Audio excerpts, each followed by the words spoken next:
प्रथम अध्याय। प्राचीन समय की बात है कि नैमिषारण्य क्षेत्र में शौनक आदि ऋषियों ने अनेक महर्षियों के साथ 1000 वर्ष पर्यंत चलने वाले यज्ञ को प्रारंभ किया था, जिससे उन्हें स्वर्ग की प्राप्ति हो सके। उस क्षेत्र में सूत जी भी आए। तब ऋषियों ने उनका बहुत आदर सत्कार किया, क्योंकि सूत जी पौराणिक कथाएं कहने में सिद्धहस्त थे और उन्होंने विभिन्न रूपों से अनुभव प्राप्त किया हुआ था। यह जानकर उपस्थित ऋषियों ने सूत जी से कहा, आप हमें इस सृष्टि, भगवान, यमलोक तथा अन्य शुभाशुभ कर्मों के सहयोग से मनुष्य किस रूप को प्राप्त होता है, यह बताने की कृपा करें।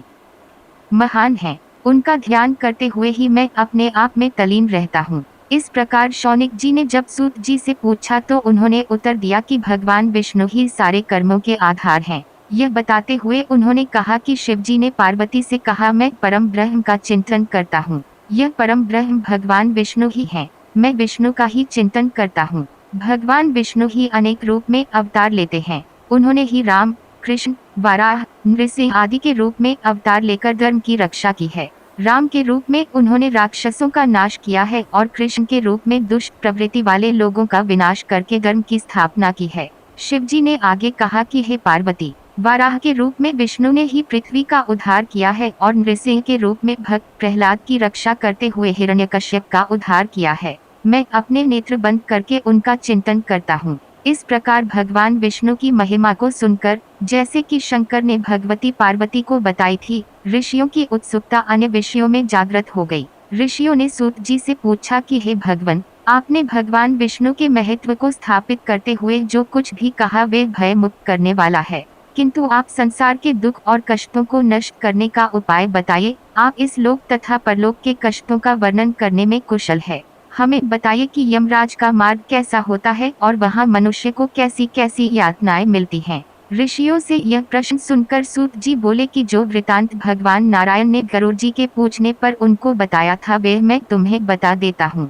यम का मार्ग अत्यंत दुर्गम मार्ग है, फिर भी मैं आप लोगों के कल्याण के लिए इसका वर्णन करता हूँ। गरुड़ जी ने पहले भगवान से कहा था कि हे प्रभु, आपका नाम लेना तो सरल है, फिर भी मनुष्य आपकी भक्ति से वंचित रहकर नरक में पहुँचते हैं। आपकी भक्ति के अनेक मार्ग हैं, उनकी अनेक गतियां हैं और आपने मुझे यह बताया भी था, किंतु इस समय मैं यह जानना चाहता हूं कि जो व्यक्ति आपकी भक्ति से विमुख हो जाता है उसे दुर्गम यह मार्ग मिलता है, किंतु यह मार्ग उन्हें कैसे मिलता है और इसकी कठिनाइयां क्या हैं? हे प्रभु, इस मार्ग में पापियों की दुर्गति होती है और जिस रूप में वे नरकगामी बनते हैं वे आप मुझे विस्तार से बताइए। गरुड़ जी की प्रार्थना पर भगवान विष्णु उनसे बोले, हे गरुड़, तुम्हारे पूछने पर मैं यम मार्ग का वर्णन करता हूँ, क्योंकि इस मार्ग से ही होकर पापी यमलोक जाते हैं। यह वर्णन अत्यंत भयंकर है। जो अपने को सम्मानित मानकर उग्र रहते हैं और धन तथा मर्यादा के गर्व से युक्त हैं तथा राक्षसी भाव को प्राप्त होकर दैवी शक्ति रूपी संपत्ति से हीन होते हैं,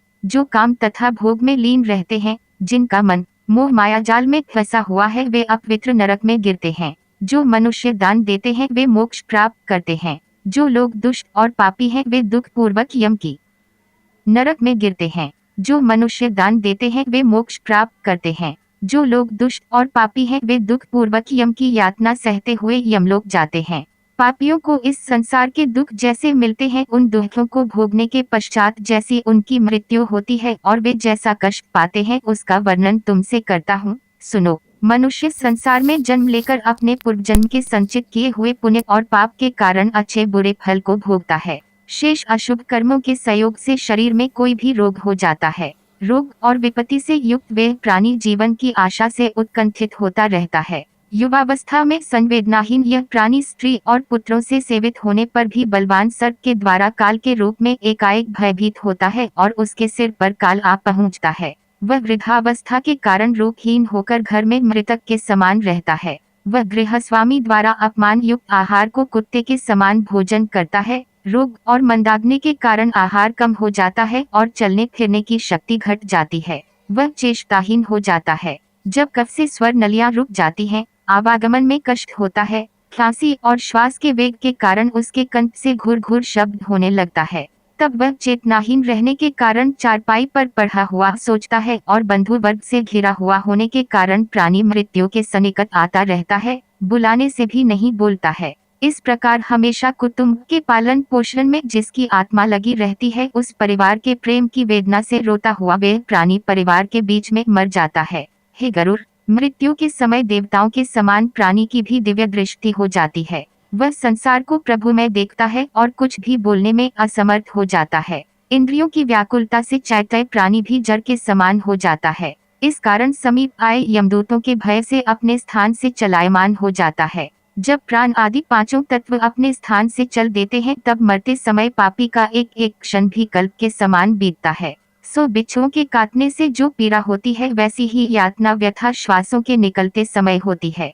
यमदूतों के भय से उस जीव के मुंह से लार और झाग गिरने लगता है। पापियों का प्राणवायु गुदा के मार्ग से निकलता है।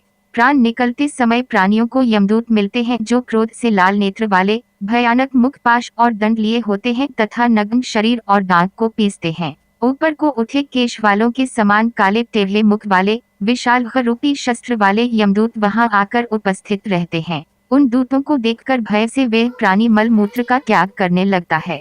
इस अवस्था में हाय हाय करता हुआ जीव शरीर से निकलकर अंगूठे के समान शरीर को धारण करता है और मोहवश अपने घर को देखता है। उसी समय यमदूतों द्वारा पकड़ा जाता है। उस अंगुष्ठ मात्र शरीर को यातना रूपी शरीर से ढककर गले में रस्सी बांधकर यमदूत इस प्रकार ले जाते हैं, जैसे अपराधी पुरुष को यातना रूपी शरीर से ढककर गले में रस्सी बांधकर यमदूत इस प्रकार ले जाते हैं, जैसे अपराधी पुरुष को राजा के सिपाही पकड़कर ले जाते हैं। वे यमदूत इस प्रकार उस जीव को ले जाते हुए मार्ग में धमकी देते हैं तथा नरकों के भयानक दुखों का वर्णन बार बार करते जाते हैं। वे दूत कहते हैं, अरे दुष्टात्मा, तू शीघ्र चल, तुझे यमलोक जाना है और कुंभीपाक आदि नरकों का उपभोग करना है। तू देर मत कर। यमदूतों की ऐसी वाणी को सुनता हुआ तथा अपने बंधु वर्गों के विलाप को सुनता हुआ वे जीव हाय हाय करता है। यमदूत उसे प्रताड़ना और कष्ट देते हैं। उन यमदूतों के धमकाने से उसका हृदय विदीर्ण हो जाता है। वह प्राणी भय से कांपता है और अपने पापों का स्मरण करता हुआ यम मार्ग से जाता है। यम मार्ग में कुत्तों से कटवाया जाता है। जब मार्ग में भूख और प्यास से पीड़ित होता है, सूर्य के तेज और हवा की प्रबलता से तप बालों में चलना पड़ता है, छाया और विश्राम रहित मार्ग में चलने से असमर्थ हो जाता है, तब उस जीव को कोड़ों से मारकर यमदूत घसीटते हैं। ऐसे कठिन मार्ग में चलने से वे थककर गिरता है, मूर्छा खाता है तथा फिर उठता है। इस प्रकार वे जीव अंधकार में यमलोक में पहुंचाया जाता है। वह जीव 3 अथवा 2 मुहूर्त में यमलोक में पहुंचाया जाता है। वे यमदूत उसको घोर नरक की यातना देते हैं और उसके पापों का फल देते हैं। यमलोक में पहुंचकर वे जीव यमराज के दर्शन तथा एक मुहूर्त में घोर नरकों की यातना को देखकर यमराज की आज्ञा से फिर मनुष्य लोक में आता है।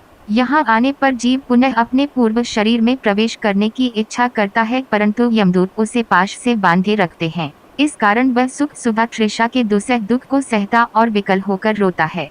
तब मृत्यु के स्थान पर पुत्रों द्वारा दिए गए पिंड को और मरने के समय में दिए हुए दान को ही वे जीव खाता है, तब भी उस पापी जीव की तृप्ति नहीं होती। उसके पुत्रों द्वारा दिए हुए दान, श्रद्धा और जलांजलि से पापी रूप के कारण तृप्ति नहीं होती। इसी से पिंडदान देने पर भी वे भूख से और भी व्याकुल हो जाता है।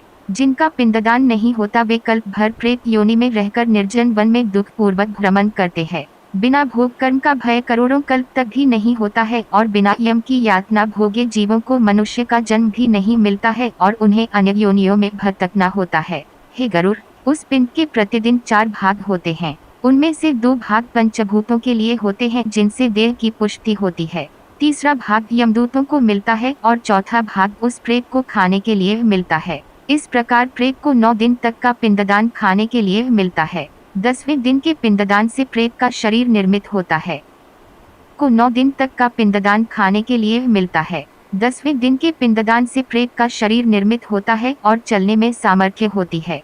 हे पक्षियों में श्रेष्ठ, पूर्व शरीर के जल जाने या नष्ट हो जाने पर पुत्र द्वारा दिए हुए पिंडों से फिर भी उस जीव को देह मिलता है। वह जीवन हाथ भर का शरीर पाकर यमलोक मार्ग में अपने शुभ अशुभ कर्मों को भोगता है। अब मैं 10 दिन के दिए पिंड से जिस प्रकार शरीर बनता है उसे कहता हूँ। प्रथम दिन के पिंड से सिर, दूसरे दिन के पिंड से गर्दन और कंधा, तीसरे दिन के पिंड से हृदय बनता है, चौथे दिन के पिंड से पीठ, 5वें दिन के पिंड से नाभि उत्पन्न होती है, छठे दिन के पिंड से कमर, गुदा, लिंग, भग और मांस के पिंड आदि बनते हैं। 7वें दिन के पिंड से हड्डी आदि बन जाती है और 8वें-9वें दिन के 2 पिंडों से जंघा और पैर उत्पन्न होते हैं। 10वें दिन के पिंड से उस देह में सुख सुबह तृषा की उत्पत्ति होती है।